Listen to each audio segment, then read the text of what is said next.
Les amis, nous ne sommes plus très loin des 100 000 abonnés sur la chaîne. Alors si vous souhaitez m'aider à atteindre ce palier pour le moins symbolique, n'hésitez pas à appuyer sur le petit bouton « S'abonner ». Merci beaucoup. Le secret le moins bien gardé du paddock a été révélé au grand jour. Adrian Newey va quitter le groupe Red Bull l'an prochain. Dans un communiqué, son équipe nous informe même qu'il n'exercera plus aucune fonction en Formule 1 dès à présent. Il va désormais se concentrer à 100% sur le projet hypercar de l'écurie, la RB17. Il sera donc agent libre au premier trimestre 2025. Le départ de Newey était attendu, mais on en sait aujourd'hui beaucoup plus sur ses motivations.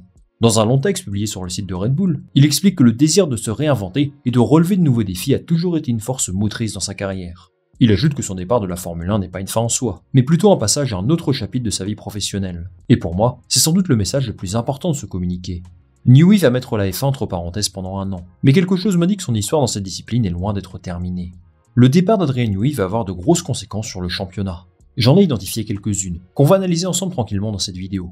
Le premier point dont j'aimerais parler, c'est bien sûr sa probable signature dans une autre écurie. En théorie, Newey est lié à Red Bull jusqu'à la fin de la saison 2025, et je vous disais dans ma dernière vidéo sur son cas que c'était peu probable de le voir partir de l'équipe avant ça. Mais visiblement, selon des informations de The Athletic, il aurait fait valoir une clause dans son contrat lui permettant de quitter l'écurie d'ici un an. Cela signifie que sa période de préavis, ce qu'on appelle le gardening leave en anglais, est effective dès maintenant. En clair, il sera une sorte d'agent libre en 2025. Et les amis, c'est le jackpot absolu pour n'importe quelle écurie qui réussira à le recruter. En clair, vous avez la possibilité d'embaucher l'ingénieur le plus talentueux de ces 30 dernières années, et ce juste avant l'arrivée de nouvelles réglementations. Comme vous le savez, les voitures de 2026 seront radicalement différentes de celles actuelles, et les écuries sont autorisées à commencer leur développement de celles-ci à partir du 1er janvier 2025. Recruter Adrian Newey au premier trimestre 2025, c'est apporter une expérience extrêmement précieuse. Il peut participer au développement d'une monoplace dès le départ, et c'est quelque chose de crucial pour entamer cette révolution.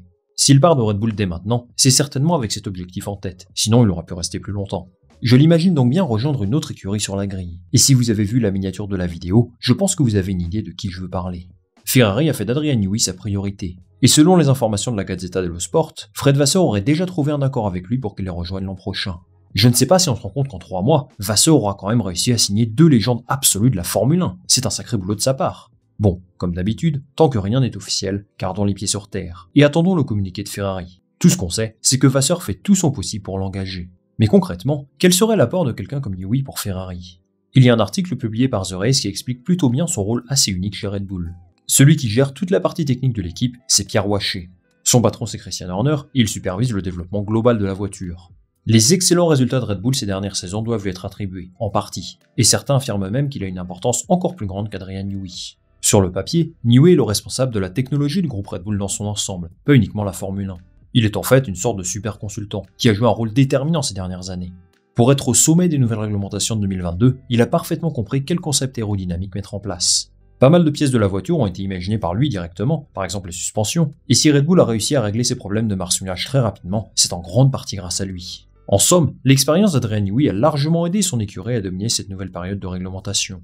Rien ne dit que ce sera le cas en 2026. Il a d'ailleurs qualifié les nouveaux règlements de bizarres, donc on verra bien s'il peut apporter quelque chose de solide.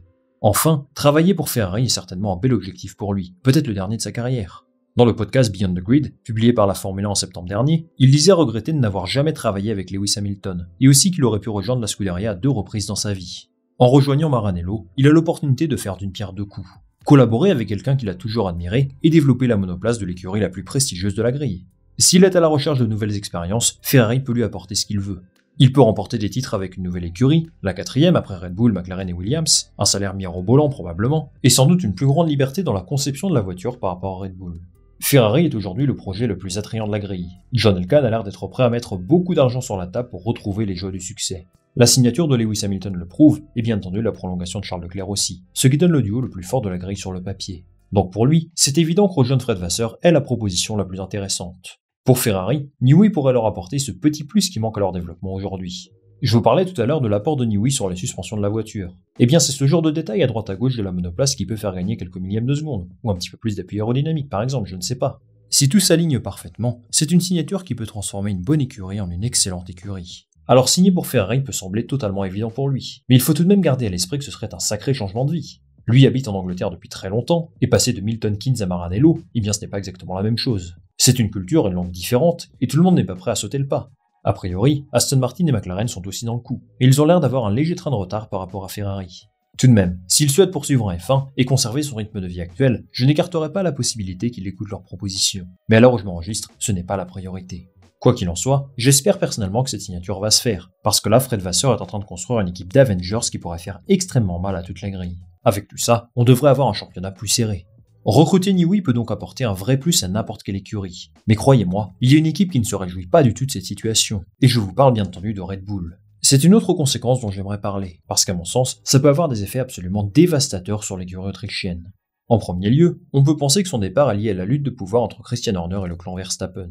Selon le journal Le Guardian, Newey aurait été particulièrement perturbé par la controverse sur de Christian Horner. Vous savez, toute cette affaire de comportement inapproprié. Il y a eu une enquête interne qui lui permet de rester en place dans l'écurie pour l'instant. Mais c'est évident que c'est quelque chose qui affecte la dynamique de l'équipe. En piste, ça ne s'en ressent pas trop, parce que la voiture est toujours un cran au-dessus du reste, et Verstappen de même. Mais après 20 ans dans l'équipe quasiment, on sent bien que la relation entre Newey et Horner s'est détériorée. Pourtant, c'est cette même relation de confiance entre les deux qui l'a fait rester chez Red Bull ces dernières années, alors qu'il a très souvent été courtisé par les autres équipes. On peut aussi penser que les déclarations d'Horner sur son importance en relatif déclin l'ont affecté. J'en parlais dans ma dernière vidéo. Il estime que son équipe technique est capable de faire le boulot sans lui. Ce qui pourrait aussi montrer un certain manque de reconnaissance de la part d'Horner, surtout par rapport aux nouvelles réglementations, où il a eu un rôle prépondérant. Son départ de Red Bull va évidemment influencer Max Verstappen. Il suffit de voir les déclarations de son père ces derniers jours, qui comme à son habitude, a sorti la sulfateuse pour critiquer Christian Horner. Dans le journal néerlandais de Telegraph, il estime que l'équipe risque de s'effondrer. Il ajoute que pour la paix interne de l'équipe, il est nécessaire que les personnes clés du succès de Red Bull ces dernières années restent en place, sauf Christian Horner bien sûr. Newey est parti, Helmut Marko était à 2 doigts de se faire virer, et le futur de Max Verstappen n'a jamais été aussi incertain. Perdre Newey maintenant n'est pas quelque chose de très positif pour 2025, mais encore moins pour 2026. L'an prochain, on peut assumer que si Pierre Waché et son équipe restent en place, ils seront capables de produire une monoplace performante, parce qu'il n'y aura pas de révolution réglementaire. Mais qu'en sera-t-il en 2026 ? Max Verstappen tient certainement Adrian Newey en haute estime, et au vu de ses déclarations sur l'importance d'Helmut Marko, on peut penser qu'il partage le même avis sur Newey. Il tient énormément à la stabilité, et son départ peut également être perçu comme une sorte de faiblesse chez Red Bull, qui peut impacter la dynamique de tous les employés de l'écurie. Sur le court terme, ça devrait aller, mais ça va faire réfléchir un paquet de monde sur quel sera le meilleur projet en 2026, à commencer par Verstappen. Perdre Max Verstappen serait la pire nouvelle pour Red Bull. Ils ne sont pas champions sans lui en 2021, peut-être pas non plus en 2022, et pour Red Bull, ce pilote est l'intermédiaire parfait entre la conception de la voiture et ce qu'elle peut faire en piste. Il n'a absolument aucun intérêt à partir ailleurs en 2025. Mais si Christian Horner conserve son poste et que les relations restent telles quelles, un départ est bel et bien envisageable. La porte lui est ouverte chez Mercedes, où Toto Wolff est prêt à lui donner les clés de sa maison pour qu'il signe. Ce qui est sûr, c'est qu'il privilégiera le projet où il estime qu'il a le plus de chances de gagner. S'il venait à signer ailleurs, ce serait un énorme coup dur pour Red Bull, et ça signifierait que Verstappen ne croit plus en leur projet. Je veux dire que c'est vraiment une drôle de situation, parce que d'un côté on ne peut qu'être admiratif de ce qu'ils font en piste, mais en interne, on a l'impression que tout ce qu'a construit Dietrich Mateschitz peut s'effondrer du jour au lendemain. En somme, le départ d'Adrian Newey peut avoir des conséquences très néfastes sur le futur de l'écurie. Si Red Bull réussit bel et bien à maintenir son avantage compétitif en 2026, cela voudrait dire que Christian Horner a raison. Son équipe serait capable de se hisser au sommet du sport automobile sans Adrian Newey, même si évidemment, il n'est pas le seul facteur qui rentre en compte dans tout ça. Au contraire, si Ferrari signe bel et bien Newey et qu'il réussisse à remporter le championnat en 2026, eh bien ce serait l'aboutissement de tous les efforts de Fred Vasseur. En attendant, il reste une saison avant que tout cela n'arrive. Et quelque chose me dit qu'on est encore très loin du dénouement final sur ce marché des transferts, qui s'annonce totalement fou. C'est terminé pour cette vidéo les amis, merci beaucoup de l'avoir regardé jusqu'au bout. Je vous attends en masse en commentaire pour me donner votre avis sur les conséquences du départ de Newey, et si vous l'imaginez déjà chez Ferrari, moi je lirai tout ça très attentivement. Avant de partir, pensez à liker cette vidéo si elle vous a plu, à la partager autour de vous, et bien sûr à vous abonner pour me donner un max de force et de visibilité. On va se retrouver très rapidement pour une nouvelle vidéo. Salut, à la prochaine.